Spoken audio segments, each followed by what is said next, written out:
of it is really deciding who you want to be. Mm. Do I want to be the person who backs down? Or do I want to be the person who inspires others? Mm. And after I went, a couple of people came up to me and they said, I wasn't sure if I was going to do it, but I saw you and you did it and you were laughing and I just did it. So at that moment, I am always hyper aware that everything I say and everything I do has some kind of an impact on other people around me. So I think Blessed love and respect, champion. What's the worst that you've ever had? Mine was waking up one day realizing that I had so much to offer the world, but because of the lack of time, poor energy, and a shitty focus, I failed to do so. Sounds familiar? Hopefully this isn't you. But can I tell you a secret? If you're not practicing these secrets, you'll be in the same position as I was. I want to share with you what I've been learning about the world's most accomplished and influential leaders, so that you can become better at mastering your mind, body, and ability to be more productive and persuasive. I realize that no one is telling the real story of leadership, where there's more downs than there is ups. And this podcast is for creative, high-impact leaders who would like to achieve their highest level of performance so that we can 10x the positive impact we are making in the world. Together, let us make leadership sexy by leveling up into our highest performing self, mastering all 6 secrets of the world's highest performing leaders. But the real question is, how do we do it? Join me on a journey to self-mastery as I share with you the stories of the world's highest performing leaders to help you live a more purposeful and fulfilled life. This is Dino Delplesh, your high performance coach, and it's time to level up.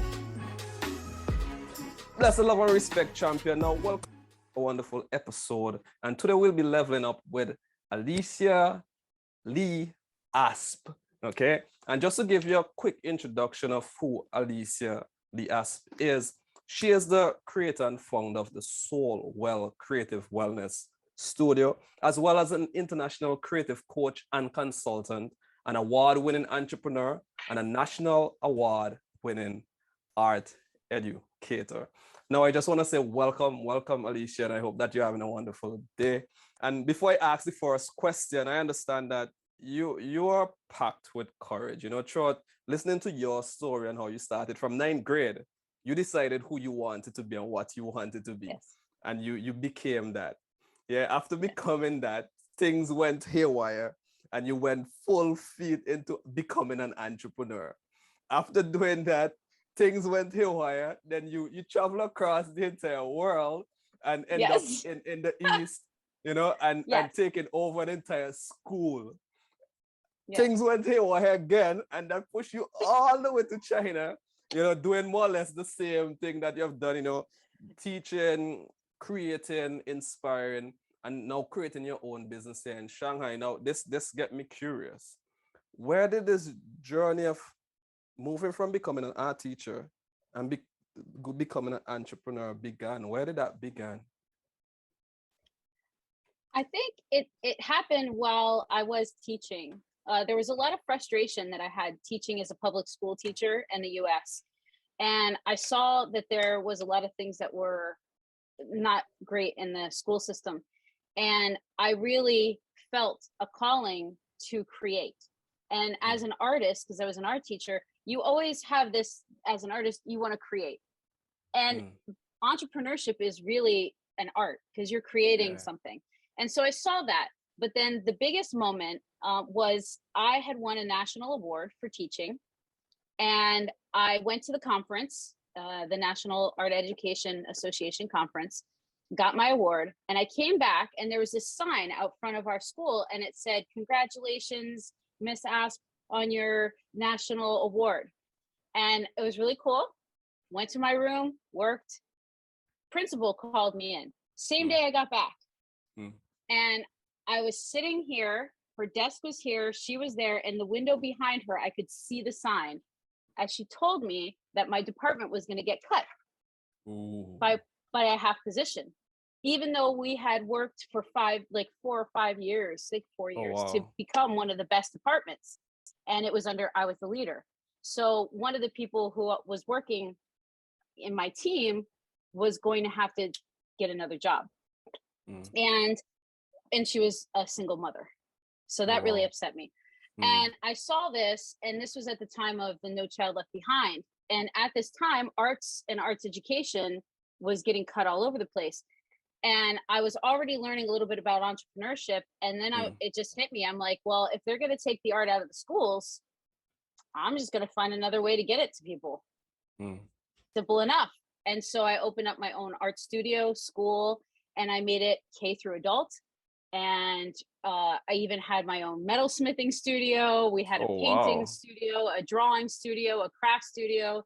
We sold jewelry. We had like the full gallery experience, and I helped represent artists and help them with their business. And I won an award for that entrepreneurship as well from my college, because I did well because I had a creative entrepreneurship certificate. And that's really where it started. And I did that for 6 years full time while I worked full time, because 2 months after I opened, the financial crisis in the US hit. Ooh. literally like stocks and everything just plummeted like 2 months after I opened.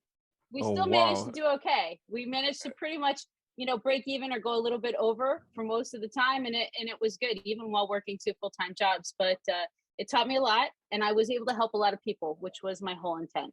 So it did what it was supposed to do. That's really crazy. Like, I can imagine most people in a situation like that would have either break or run.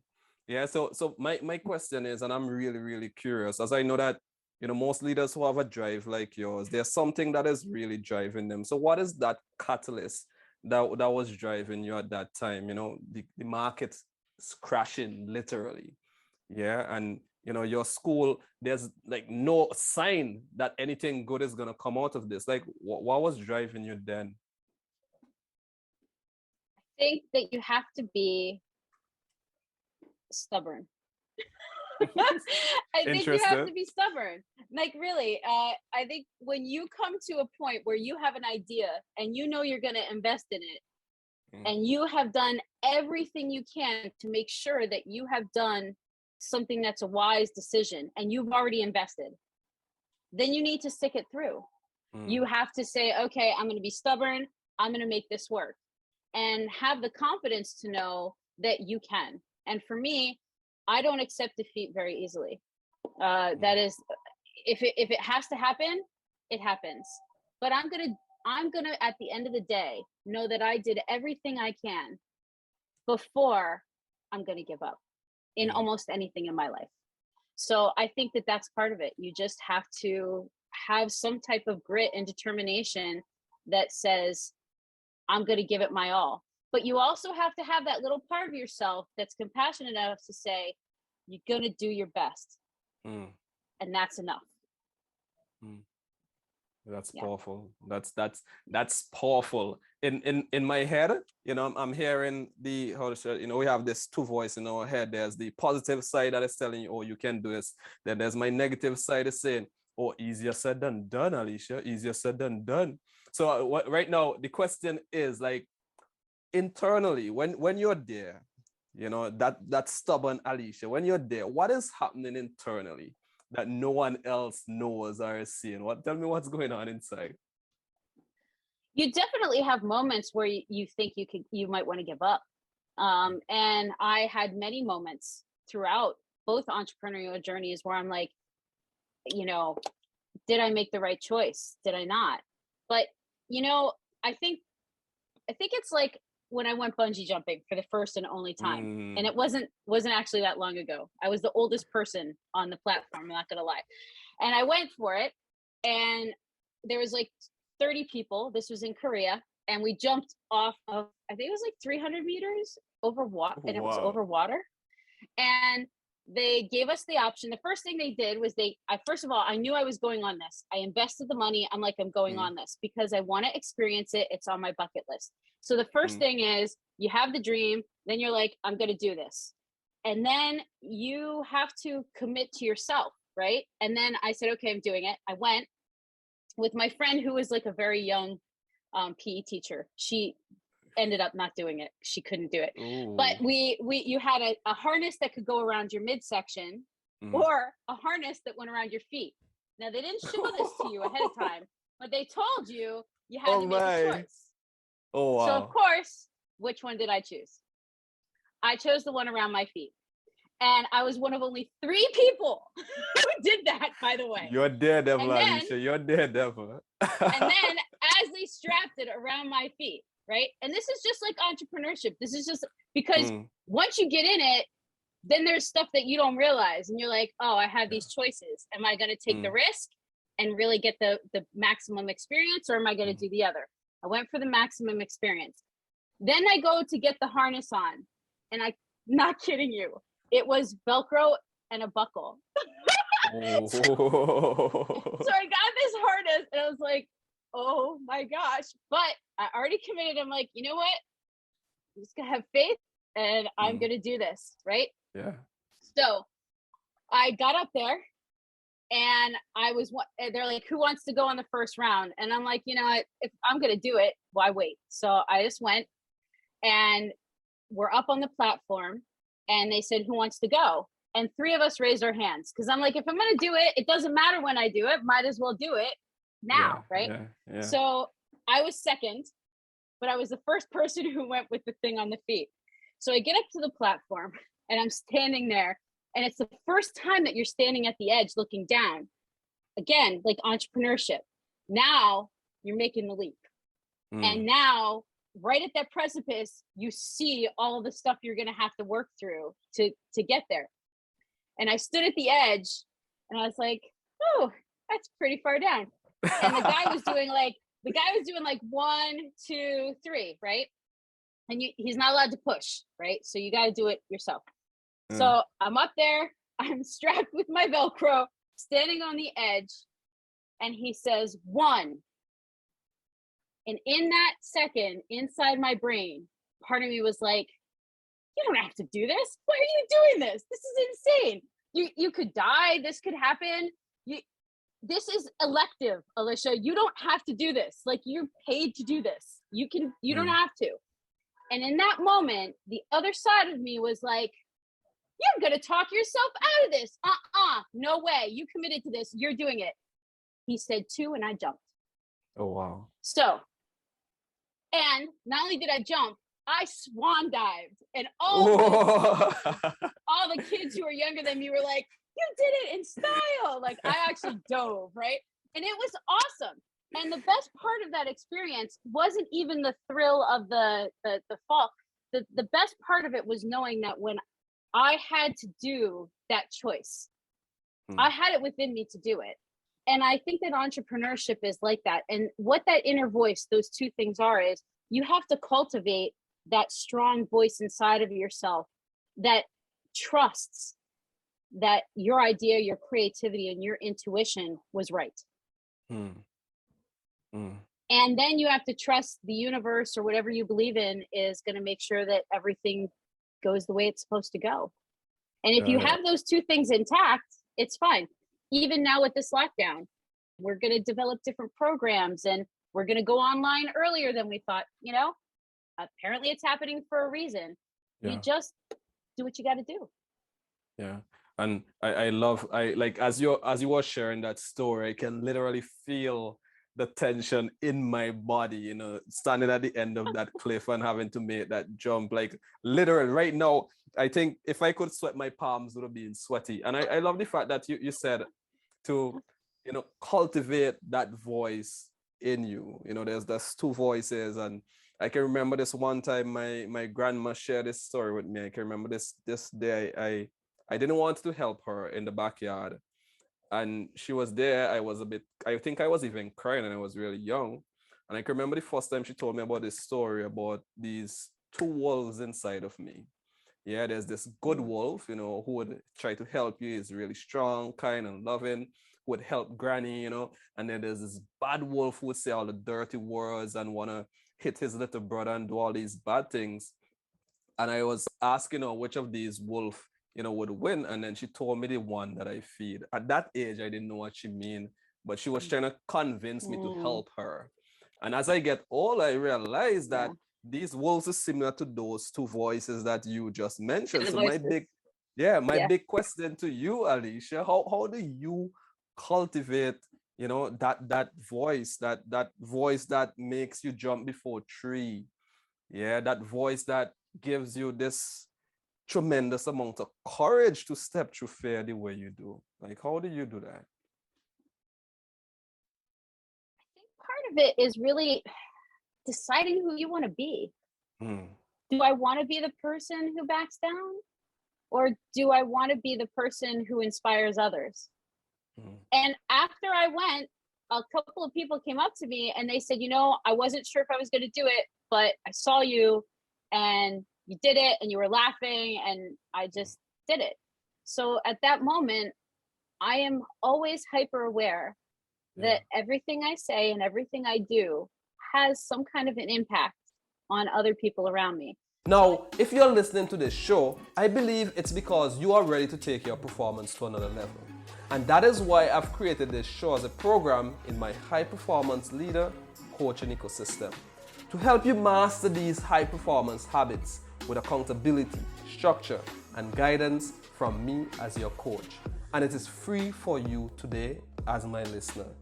Join my high performance leader coaching ecosystem right now. Go to levelupwithdino.com. Again, go to levelupwithdino.com. And Dino is spelled Deano.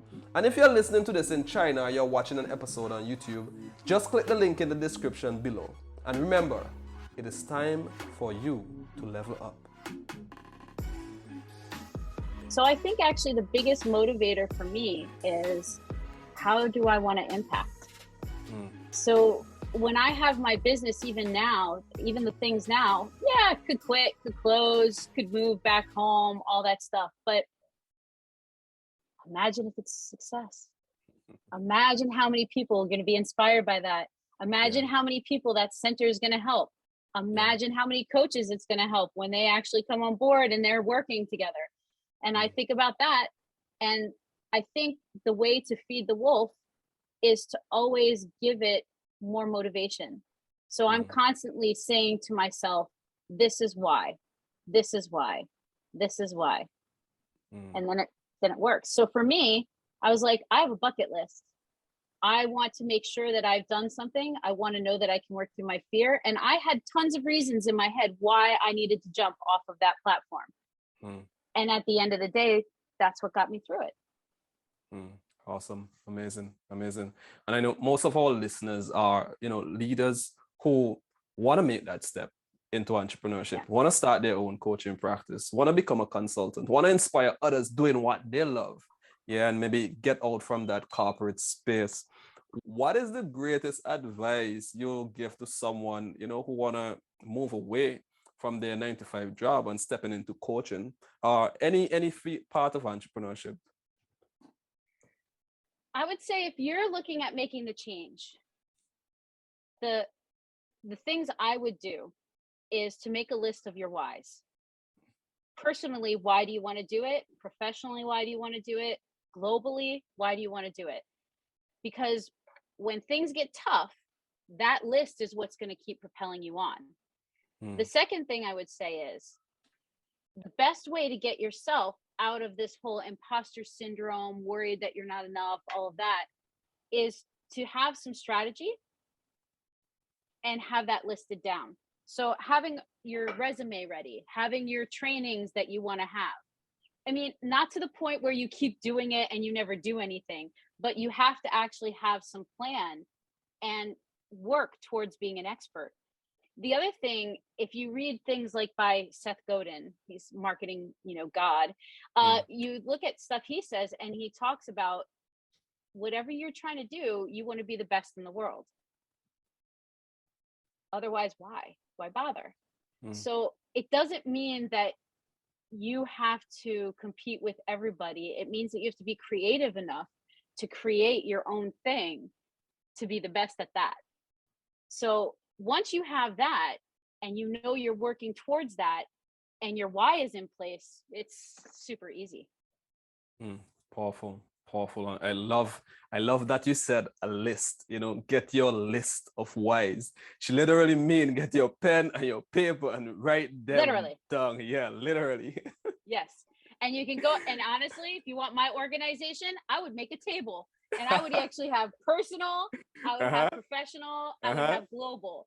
And then I would have the reasons that go in Yeah. each of those columns and and really get it down there and even make it visual. If you can make it visual, have photos or things like that, that's even better. Wonderful. It's even more powerful. Wonderful. Yeah. Wonderful. And let me ask you this magical question. Let's say we had a time machine, right? The universe sent us a time machine and we can step in and we went back to that point where you were a teacher and you were transitioning to being an entrepreneur and you went through that entire process. What would you do differently? Yeah. What would you do differently? If I went back, I would definitely tell myself to focus on getting one part of my business really solid first and finding a way to either outsource or get more help in the back end systems. Because as a creative person, as a lot of entrepreneurs are, when it comes to a lot of the things like the bookkeeping and that kind of stuff, it's not my thing. And my first business suffered a lot from that. So when I went into this business, I told my first business I do myself, but my second business, my center here in China, I told my business partner, I said, listen, I don't want to deal with this, and this. I'm not good at it. I don't want to do it. It's not my thing. We need somebody else to do it. And so we hired people to do it. And that makes it a lot easier. So I review contracts, I review payroll, I review things, but I'm not the one who's creating all of that now. And that frees up me to do the things that I am better at and that I love to do. And then that passion makes the business better. Oh, wow, that's the goal, and that's $1 million advice right there. If you're listening and you got that, you better send some money to Alysia right now. and you said, and now I'm really curious. Now I'm taking notes as well. I'm really curious. You said one part of your business, right, that you focus on and really lock in. Which part would you have focus on specifically? That's me being curious, so you guys can take it as well. Go ahead. Well, see, my first business, I had an art school and it was a studio. It was zoned as a private school and I was able to sell things. So I ran as a gallery, a store. I did tutoring. Hustler. I did classes. Yeah, I did classes and I did them in crafts and all kinds of other things. I did all of that at the same time. And I was also an agent and helping the artists to become more professional and up level. And I think if I were to go back, the hard thing was the best part, the most lucrative part of that job was teaching the little kids. But it wasn't really what I love to do as much. But I love teaching art and I really love those kids, but I would have done something a little differently there. Two things is I would have done more with my social media and marketing. I think that's a big thing. And I would have probably focused more on the classes first and then worried about the selling in the gallery and stuff like that later. Oh, powerful advice as well. Okay, the marketing, which is how you attract people in, and the class itself, which is what keeps the people in. So that is golden. But you should know this. It was an entire house. The entire house, piece of property, right next to a school. Bought the thing, so had the mortgage. I paid all the bills, all of that, and it managed to keep itself pretty much afloat even during the times. And in the 6 years I had that business, I never spent more than $2,000 on marketing total. Oh, wow. For the whole 6 years. So everything I did was organic, word of mouth, everything. If I would have done more stuff on Facebook and social media and really had a more consistent presence there, I think it would have grown even faster. Mm. Yeah, most definitely. Most definitely. Yeah. Yeah. And let me ask you this. What are some resources and tools that you have currently that makes your things easier for you? That makes life easier for you, sorry. Right now we're using Microsoft Teams. Mm, And for me and China, that works really well. I find that to be really good help. It keeps all of our documents together. We're able to talk. We still use Zoom because there's a lot more stuff that we can use. So I would say that tool is very important as well. I use WeChat here in China, and mm. really, I use that a lot. I think I'm very well known on that platform now Yeah, because of yeah, how yeah. much I use it. But I think that that's very valuable because that's Mm, what I've had.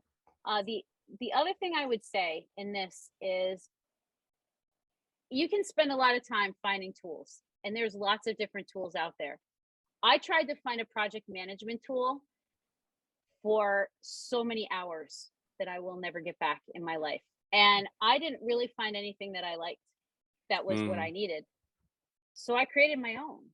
Oh, So dope. the other thing is, yeah, I mean, it's just a spreadsheet kind of like agenda process, but it's a process and my team likes it. The other Yeah. thing is, I had to do that because my team is Chinese in Hong Kong, and they're normally not used to the more fancy kind of platforms, and they usually don't want to take the time to learn a new platform, Mm, and they love mm. Excel and they know Excel. So Yeah. by making that and hybriding it, so what I would tell people, and this is what I've told my team, is from now on, if we do anything more than twice, I want a typed and visual procedure Mm, every time. Because every time we do it, then we have a checklist to make sure that we're not making mistakes, because the mistakes take us a lot more time to fix than just mm, doing it right in the first place.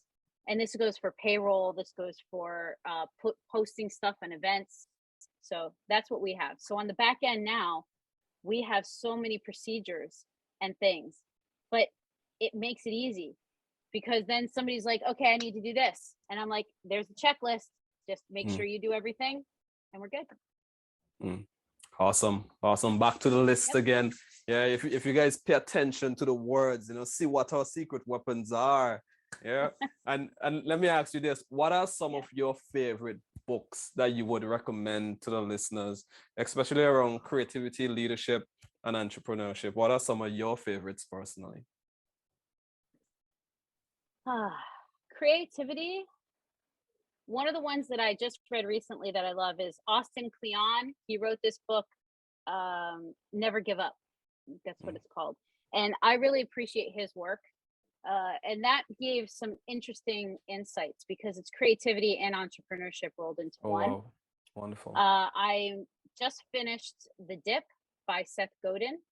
I Mm. think that that's really good. That's about when to know when to quit and when to know how to get through the dip when things go Mm. rough, Yeah, which J. most of us Carver. here are in, Yeah, right? yeah, Which is yeah, why I'm yeah. reading it. If you want, yeah, it's a thing. Um, Creativity. If you read anything by Eric Mazel, he was the founder of creativity coaching, and I actually took classes with him for my creative coaching. And he has done over 30 books in his lifetime. Anything by him about creativity is fantastic. If you want something that's an easier read, then Big Magic by Elizabeth Gilbert, I would say is very strong. And it gives you some different ways to look at creative work and the way that we work creatively in a very more magical and yet logical way at the same time. But that's Mm. what she does all the time in her books. Oh, wow. Wow. Thank you. Thank you for sharing those. Personally, would Mhm. take a look at those artists. And let me ask you this. What is a question that I haven't asked that you think everyone needs to know the answer to? Hmm.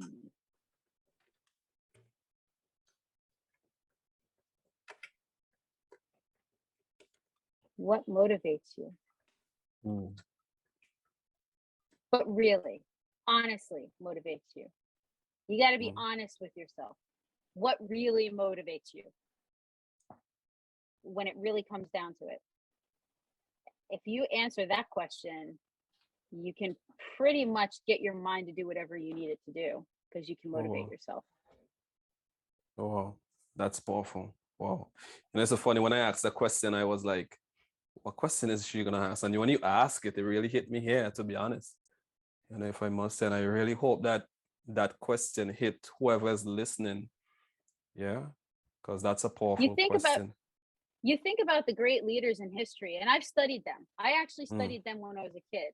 I felt a calling to help people mm, when I got my first calling when I was under 5, to be honest. mm.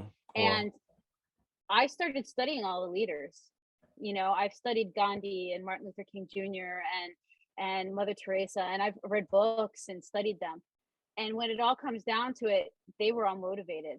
They Mm, had a passion. That motivation is your passion. And then mm. once you have that, that's what keeps me going at the end of the day, right? Yeah, Passion. yeah, that's where the fire lies. Yeah, that's where the flame is. Well, Alicia, Yeah. really, really appreciate the wisdom that you brought and you shared, and it was fire. This session was really fire. And so I'll ask for those for those who would like to, get in touch with you and to work with you and learn more about what you're up to steal some of that courageous spark that you just have flowing with you. If this was Dragon Ball Z, I would have literally see that flame of energy around you right now. So Tai Chi. Let's Tai Chi it right to you. where can our listeners and viewers get in touch with Alysia? I think you can do WeChat if you have it. And that is the same ID as pretty much my email, which is Alysia Lee Asp at gmail.com. My WeChat ID is Alysia Lee Asp. And you can find me all over the place. I am the only Alysia Lee Asp in the world. that's So that's a it's kind fact. of easy to find me all over the place. It's a thing. You Google Yeah, yourself and you do the search, and I actually am the only one. It's kind of a weird thing. awesome. Awesome. And I'll leave all her information also in the description section, wherever, so you can reach out, send an email, say thank you, and send that money, as I mentioned, and then make sure I get the 10%. Yeah. But thank you so much for your time, Alysia. And I really appreciate the work that you're doing and just appreciate the energy that you shared in this conversation. Thank you. Thank you so much, Dino. And I appreciate that you're helping to share wisdom with other people in this way as well. Blessed love and respect, champion. Now, this is your high performance coach here, and I want to thank you for showing up today. Not for me, but showing up for yourself. Because every episode of this show is designed to help you get one step closer in the direction of becoming an even higher performing leader. Living in and from your fullest potential in whatever you do, for those you love and for those that you serve. And we are here to help you every step of the way. Now, if you're listening to this show, I believe it's because you are ready to take your performance to another level. And that is why I've created this show as a program in my high performance leader coaching ecosystem to help you master these high performance habits with accountability, structure, and guidance from me as your coach. And it is free for you today as my listener. Join my high performance leader coaching ecosystem right now. Go to levelupwithdino.com. Again, go to levelupwithdino.com. And Dino is spelled Deano. And if you're listening to this in China or you're watching an episode on YouTube, just click the link in the description below. And remember, it is time for you to level up.